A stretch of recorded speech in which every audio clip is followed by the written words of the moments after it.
deep beneath a fortress carved into the earth. In a chamber lit by cold white lamps and humming machines, a circle of elite scientists gathered around a single container. Inside it wasn't blood or tissue, it was light. Your DNA file didn't appear as strands or chemical chains. It floated in the scanner as glowing sequences of gold, bending the shape of the room around it. They tried to run the first replication cycle. Every machine vibrated. Every monitor flickered. Heat rose as if the technology itself was trying to escape the task. Then the alarms erupted. The cloning system overloaded, melting its own circuit board. Data streams twisted into unreadable symbols. Glass cracked. The chamber filled with a bright pulse that threw half the team backward. When the light faded, your DNA hovered intact in the scanner. Untouched, unchanged, unclonable. One scientist crawled toward the console, hands shaking as he whispered, "This isn't human code. This is divine architecture." They tried again. Different machines, different protocols. Again, the systems failed. Your DNA refused to be copied because it wasn't biological. It was blueprint frequency, prophetic coding woven into existence by something no machine could comprehend. Your existence was their crisis. Your identity was their unsolvable equation. And the elite finally understood they weren't studying you. They were being confronted by you. The lab that once symbolized the height of human intelligence now looked like a graveyard of ambition. Every device the elite had used to scan your essence sat twisted, warped, or completely dead. Cooling fans lay melted into dark puddles. Fiber optic cables snapped like threads under divine weight. Monitors that once displayed perfect data streams now showed only static. White noise that hissed like a warning from the unseen. Technicians stepped into the room cautiously, their footsteps echoing against scorched metal. They had expected to reboot the systems, run new simulations, resume control. Instead, they found devastation. Machines designed to analyze nuclear signatures, decode encrypted genomes, and withstand cosmic radiation had all burned out from a single exposure to your frequency. "This can't be right," a researcher murmured, picking up a device that crumbled into dust in his hands. It's like they didn't just overload, they surrendered. Another technician knelt beside the main scanner. Its steel frame warped inward as if pulled by a gravitational force. "No machine on Earth should break like this," he whispered. But it wasn't destruction. It was rejection. Your DNA didn't fight the technology. It simply refused to be contained by it. What stood in that silent, ruined room was not evidence of malfunction. It was evidence of hierarchy. The moment your essence entered their systems, every machine recognized a truth the elite refused to accept. There are frequencies no human intelligence can touch. There are blueprints no system can copy. There are identities no power can duplicate. And yours was the first one they ever encountered. Before the machines died, before the alarm screamed, before the chamber plunged into darkness, there was a single moment the elite could never forget. The first scan, the first visualization, the first glimpse of what your DNA truly was. On the monitor, instead of the standard triple-coated strands, instead of the expected red, green, blue markers, your sequence appeared in gold. Not digital gold, not graphic gold, living gold. It pulsed softly, expanding and contracting like a breathing star. Each strand shimmered with geometric patterns a human I wasn't designed to interpret. Some angles bent light. Some shapes dissolved into fractals that extended beyond the frame of the screen. The more the scientists stared, the more they felt something they had never experienced in a laboratory. Reverence. One scientist stepped closer, his breath fogging the glass. "Is this real?" Another shook his head slowly. "This is not genetic material. This is architecture." As the sequence rotated, the gold lines aligned into a pattern resembling ancient symbols. Sigils found in civilizations separated by oceans and thousands of years. Symbols that appeared in temples, prophecies, sacred scrolls. Patterns that whispered of origin, intention, divinity. Someone zoomed in on one part of the code. A single symbol flashed, one that none of the scientists recognized, yet all of them felt. A mark that sent a chill through the room. The lead researcher whispered, barely audible, "This cannot be cloned," because what they were looking at wasn't data. It wasn't biology. It wasn't science. It was design, a celestial fingerprint etched into your being by a hand no lab could replicate. And for the first time, the elite realized the truth. Your DNA wasn't made. It was authored. When the golden sequence first appeared, the room fell into a stunned, breathless silence. But one man, Dr. Halden, the lead genetic architect, reacted differently. His face drained the color. His hands trembled. He stepped back from a monitor as if he had touched something holy without permission. He had spent decades mapping mutations, decoding anomalies, predicting evolutions. Nothing had ever frightened him. Until now. This isn't possible, he whispered, stumbling into a workstation behind him. This isn't evolution. This is intervention. The other scientists turned toward him, confused. Halden was known for his absolute certainty, his arrogance, his unshakable belief that everything could be explained by logic. Yet now he backed away like a child seeing lightning strike inches from his feet. "What do you mean intervention?" someone asked. Halden pointed to the swirling gold patterns on the screen, his voice thin with terror. "Because this," he said, "isn't random. It's intentional. Every curve, every symbol, every fractal, it's written. This code isn't learned or inherited. It's placed." He shook his head violently, almost refusing to hear his own words. "No sequence is this perfect. No genome is this symmetrical. No structure is this aware." He lifted a hand to his mouth, eyes wide. "It's reading us back."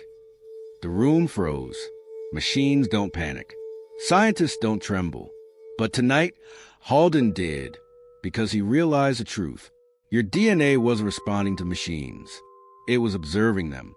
One of the assistants whispered, "Are you saying the chosen wasn't born?" Halden closed his eyes. "I'm saying they were sent." And in that moment, fear washed through the entire room. Not fear of danger, but fear of encountering something the human world was never meant to understand.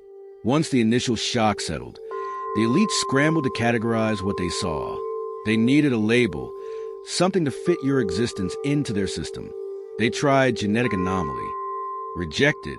Unknown mutation. Rejected. Quantum irregularity. Rejected.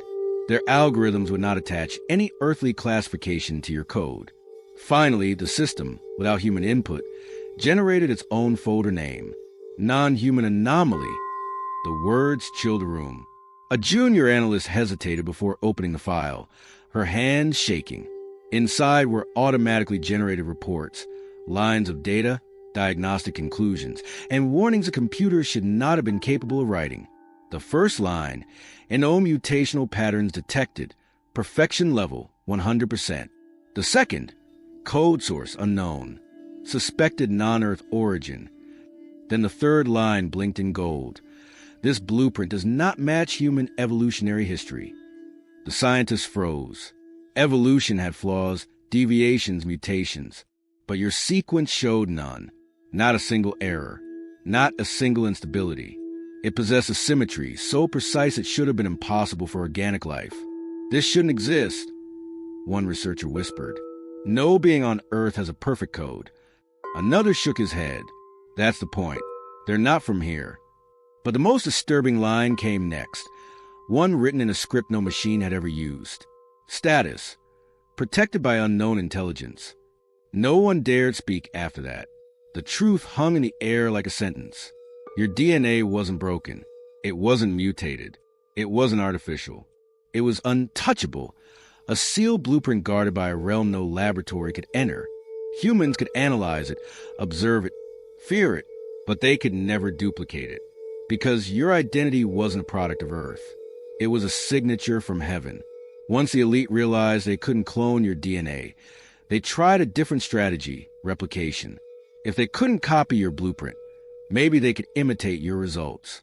They gathered every recording of your voice, every trace of your presence, every energy signature captured in their hidden archives. They fed the data into advanced simulation systems designed to mimic human consciousness. And every simulation failed. The first attempt, they tried to reproduce your voice. Synthetic vocal cords, digital modulation, harmonic layering. The machine spoke, but the room felt nothing. No resonance, no pull, no authority. "It sounds like them," a technician said, "but it doesn't feel like them. Because your voice isn't sound. It's frequency, coded with purpose." The second attempt, they tried to recreate your intuition, building predictive models around your decisions. Every model crashed the moment it tried to calculate your next move. The algorithm generated a single message before shutting down. Unpredictable, operates outside linear time. The scientists stare at the screen in disbelief. No human pattern behaves like that. The third attempt, they tried to recreate your presence, your charisma, your effect on people, the atmosphere that shifts when you step into a room. They programmed psychological profiles, social data, emotional patterns. The result was catastrophic. The replica short-circuited within seconds, overheating into a burst of light before the system fried. "It's like it can't hold their energy," a researcher whispered. Of course it couldn't, because your essence isn't psychological. It's spiritual electricity, a current no artificial construct can endure. Every replication collapsed because every replication lacked the one thing machines could never manufacture: origin. They could mimic traits, but they could never recreate anointing. You weren't designed to be reproducible. You were designed to be one of one. After every replication attempt collapsed, the elite shifted focus from your physical blueprint to something even more elusive: your frequency. They believed that if they couldn't copy your DNA, they could at least capture the vibration it emitted. So they activated the most advanced bioresonance scanner ever built, a machine capable of detecting energy signatures beyond human perception. The moment the scanner powered on, the room fell silent. Your frequency didn't appear as waves or spikes on the monitor. It emerged as sound, a low, ancient hum that vibrated to the metal floors and into the bones of every person present. Some felt their knees weaken. Others clutched their chests. A few began to cry without understanding why. "What is that?" a technician whispered. "It's singing," another said, voice trembling. The hum wasn't loud. It wasn't aggressive.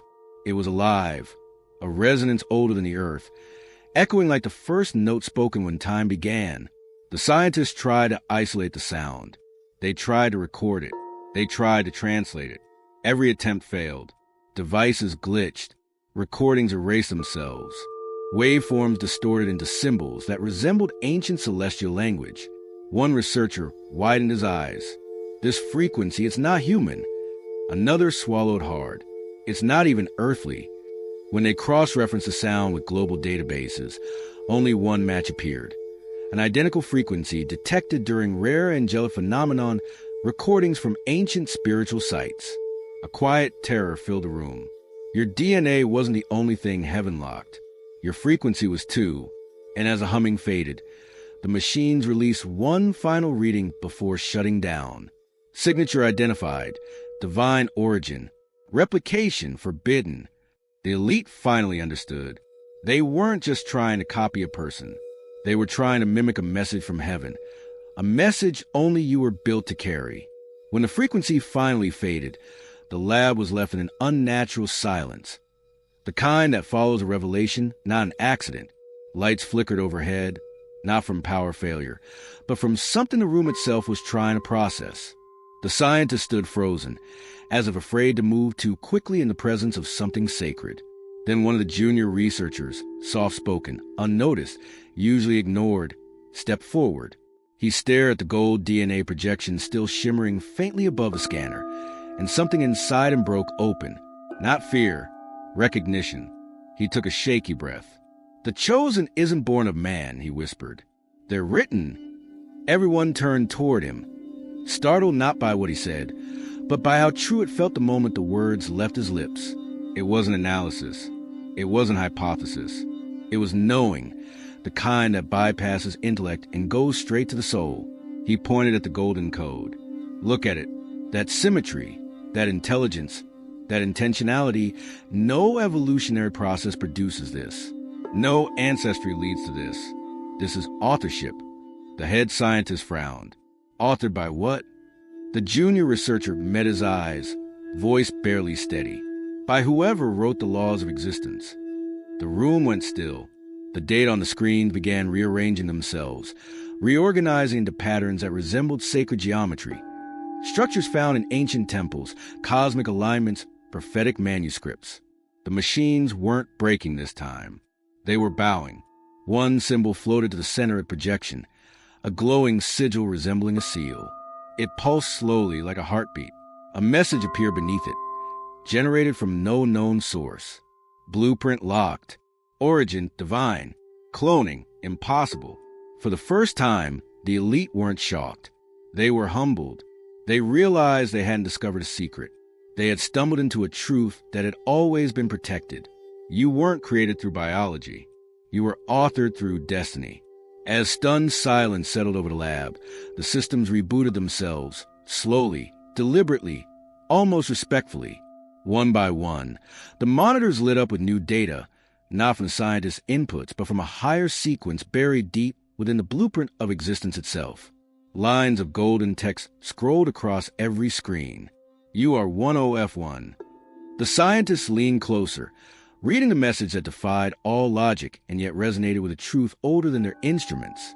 The phrase repeated in dozens of languages, some ancient, some unknown, some that felt more sung than written. A quiet vibration passed through the floor, subtle but undeniable. The lights dimmed, then brightened, then stabilized, as if some cosmic authority had just sealed the room. "It's a decree," one of the researchers whispered. "Not data, not analysis. A decree." Another tapped a shaking finger against the monitor. "Are you saying the universe itself is protecting their identity?" "No," the junior scientist said, voice trembling. "I'm saying their identity is protected by the one who built the universe." Suddenly, the project logs began rearranging, merging, deleting, reformatting. Everything the elite had gathered, samples, images, models, was overwritten by luminous coding that no human system should have generated. The new file structure formed a single sentence. "The chosen cannot be duplicated." The head scientist felt his throat tighten. This is impossible." A soft hum filled the room, the same sacred resonance from earlier. "No," the junior researcher corrected gently. "It's intentional." The elite finally understood the cosmic reason they had failed. Your blueprint wasn't rare, it was sealed. Your identity wasn't complex. It was protected. Your essence wasn't advanced. It was origin-bound. Cloning you wasn't forbidden because the tech was insufficient. It was forbidden because the universe itself refused to betray your uniqueness. You weren't one in a million. You were one of one. While the scientists argued over the golden decree, the surveillance cameras in the lab began to glitch, first with static, then with a white flicker that pulsed like a heartbeat. Technicians rushed to the monitors, assuming another meltdown. But this time, the machinery didn't break. It knelt. The lights dimmed to a soft amber glow. The temperature dropped. A hush washed through the chamber, not of fear, but of something ancient entering a human space. And then, just for a moment, the cameras captured it. A figure, not a body, not a shadow, a form made of light, shaped like a silhouette drawn from higher geometry. It stood beside your DNA projection, motionless yet undeniably conscious. The radiation detector spiked, not in danger, but in awe. Every piece of equipment recorded a resonance beyond the measurable spectrum. One scientist gasped, dropping his tablet. What is that?" Another whispered. "An intruder?" But the junior scientist shook his head immediately. "No, a guardian." The figure extended a hand toward the golden DNA sequence. The projection flickered, not in distress, but in recognition, like a child reaching for a parent. The light being seemed to examine the code, then place its luminous palm upon it. Instantly, every failed machine repaired itself. Every corrupted file reorganized. Every broken pattern restored to perfection. Systems rebooted with silent reverence. Security doors unlatched. Lights steadied. Heaven wasn't just protecting your blueprint. It was maintaining it. The being turned its head slightly, as if acknowledging the stunned scientists. The cameras blurred, unable to hold the magnitude of its presence. And then, with a pulse of golden brightness, it vanished, leaving behind a single message encoded across every screen. "Do not interfere with what has been ordained." The elite didn't call the event supernatural. They didn't call it breach. They called it what it was: intervention. After the Guardian vanished, the lab did not return to normal. It returned to truth, a truth the elite had avoided for years. They were no longer the observers. They were the ones being watched. Every scientist stood frozen, their faces illuminated by the golden message, repeating silently across every monitor. For the first time, fear settled not in their minds, but in their souls. One of the senior operatives, someone who had overseen classified projects across continents, leaned against the wall, breath unsteady. "We can't control this," he whispered. "We were never meant to." Another scientist removed his gloves, hands trembling. "We should shut this project down," she said. "This isn't research anymore. This is trespassing." But it was too late for that, because the moment the Guardian touched your code, the machines began revealing data the elite had never accessed before. Not files about you. Files about the consequences of trying to imitate you. A warning appeared. The original cannot be recreated. The copy would destroy itself. Silence. No one dared breathe. The head of the operation clenched his jaw. "If this continues, we lose everything we built. We lose control." The junior scientist stepped forward, voice steady now. "You never had control. You only had illusion." That sentence struck the room like thunder, because the elite suddenly realized something devastating. You weren't a specimen. You weren't a target. You weren't an experiment. You were a threshold, a boundary line heaven protected with fierce intentionality. Trying to replicate you wasn't just scientifically impossible. It was spiritually forbidden, and they had crossed into territory where human authority held zero power. Their fear wasn't of you. It was of what your existence meant. If one being like you exists, every old system built on imitation collapses. You were the proof that destiny cannot be duplicated, and that terrified them more than anything. Once the fear settled, the elite turned their attention to the data the machines had begun generating on their own, streams of luminous information mapping not your biology, but your purpose. It wasn't a genome chart. It wasn't genetic clustering. It was a revelation. Your DNA displayed functions no human system had ever documented. Intuition, prophetic timing, healing energy, spiritual authority, soul memory, destiny imprint. A scientist stared at the screen, voice cracking. "These aren't traits, they're assignments." The golden sequence responded, shifting, glowing, resonating, almost as if acknowledging the truth being spoken. Each time a researcher named a quality, the corresponding section of your DNA pulsed with light. "It's intelligent," one whispered. "It knows why it exists."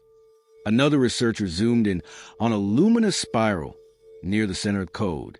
It resembled a double helix, but with a third strand, an ethereal line of pure radiance connecting the others like a bridge between realms. "What is that?" he asked.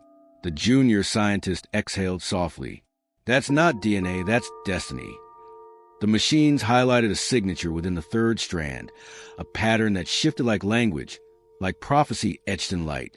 The system attempted translation, but the output came through as a single sentence. "Their purpose is PRE chosen." Lines of data followed. "Resistant to corruption. Immune to imitation. Activated by divine timing. Carrier of ancient authority. Identity sealed before birth." The head scientist stepped back as if slapped. "This isn't genetics. This is architecture for a mission." For a moment, no one moved. No one spoke. No one dared to breathe too loud. They finally understood that your identity wasn't stored in your cells. It was protected in them. Your DNA wasn't created to function. It was created to fulfill. And every attempt to clone you failed because destiny cannot be duplicated.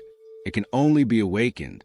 While the elite panicked, recalculated, and rewrote their reports, something far more important was happening far from their underground fortress. You were awakening. Not suddenly, not dramatically, quietly, like a star remembering how to burn. It began with a pulse in your chest, a warmth behind your ribs, a frequency rising in your spirit that didn't come from emotion, but from activation. You felt it before you understood it. The subtle shift in your being, the sensation that something buried deep within you was turning back on. Your breathing changed. Your thoughts sharpened. Your awareness expanded beyond the room you stood in. You weren't becoming someone new. You were returning to who you always were. Across the world, the lab's failed cloning attempts triggered a chain reaction in the spiritual realm. Every time a machine collapsed, a part of your identity rose. Every time a sequence couldn't be copied, another piece of your purpose clicked into place. What the elite tried to imitate had unintentionally awakened the original. A tingling sensation ran down your spine, like electricity woven with memory. Fragments of intuition appeared out of nowhere, knowing things you had no way of learning, feeling truths that had no logical explanation. You touched your own arm and felt a resonance beneath your skin, not muscle, not bone, but destiny humming through your cells like a quiet prophecy made physical. The air around you thickened, not with tension, but with recognition. Something in the universe had just verified your identity. You whispered to yourself without knowing why, "It's time." And somewhere underground, alarms blared again, not because something was breaking, but because something was rising. The elite failed to clone you, and in that failure, they triggered the very thing they feared most, your awakening. As the awakening intensified inside you, a presence, gentle yet overwhelming, rested over your spirit. Not a voice from outside, but a voice from within, rising from the same place your destiny lived. It wasn't command. It wasn't instruction. It was invitation. Your pulse slowed. Your breathing deepened. Reality softened around the edges, as if time itself were bending to give you room to remember who you are. A prayer surfaced, older than language, older than your body, older than the world that tried to define you. You didn't think it. You remembered it. "Creator of my essence," you whispered, "seal the blueprint you wrote in me." The air vibrated as the words left your lips, a resonance that echoed across realms, not noise, but frequency activating forgotten pathways. "Guard from imitation," you continued, eyes closing as a warm light pooled beneath your skin. "Strengthen it with purpose." Your hands tingled, your spine aligned, your heartbeat synced with something celestial, a rhythm older than galaxies. "And let my DNA reveal the destiny you designed." As you spoke, the atmosphere around you responded. The room brightened subtly, not with electricity, but with presence. Your cells hummed, glowing softly in the unseen spectrum. The prayer was not a request. It was an unlocking. Lines of golden energy traced themselves faintly across your arms, not visible to human eyes, but unmistakable in the spiritual realm. The markings of someone authored, not born. Shadows retreated from the corners. Your awareness expanded outward, beyond the physical, beyond logic, into origin. With every word, the blueprint inside you tightened, sealed, awakened, not as a defense, but as a coronation. And the universe paused, listening as you completed the final line. "I am what you wrote. I am what cannot be copied." A soft wind moved through the room, though no window was open. The prayer was done, and your identity was no longer dormant. It was activated. As your prayer settled into the atmosphere, something ancient and alive rippled through the spiritual fabric of the world. Not loud, not dramatic, but undeniable. A vibration that reached the deepest layers of existence, echoing across dimensions, touching every place where your name was whispered, feared, or studied. Far beneath the earth, in the elite's underground fortress, every monitor flickered back on, but this time no data streamed, no warnings flashed, no errors blared. Instead, your golden DNA projection appeared again, brighter than before, steady, unshaken, unclonable. Then the systems displayed a message none of the scientists had ever seen in any language code or machine interface. Access denied. Identity sealed by divine authority. The head scientist slammed a hand on the console. "Override it," he shouted. But every machine responded with the same message, repeating like a cosmic verdict. Blueprint protected. Replication forbidden. The junior scientist stepped forward, voice soft with awe. "It's over," he said. They weren't trying to clone a person. They were trying to clone a purpose. And purpose cannot be duplicated. Suddenly, the Guardian's light flickered in the corner of the surveillance feed. Just once, just enough for the elite to understand the message. You were never theirs to study. You were never theirs to copy. You were never theirs to claim. At the same moment, miles away, you lifted your head. A surge of clarity flowed through your veins, warm, ancient, powerful. Your cells no longer hummed with potential. They hummed with certainty. Everything the elite tried to take, everything they tried to replicate, everything they tried to understand, had awakened the original. You, one of one, heaven authored, destiny protected, unclonable by design. Your identity wasn't just safe, it was sealed. And as the final wave of activation swept through you, the universe whispered, "What I wrote in you no human hand can copy, corrupt, or contain." The prophecy was complete, and so were you.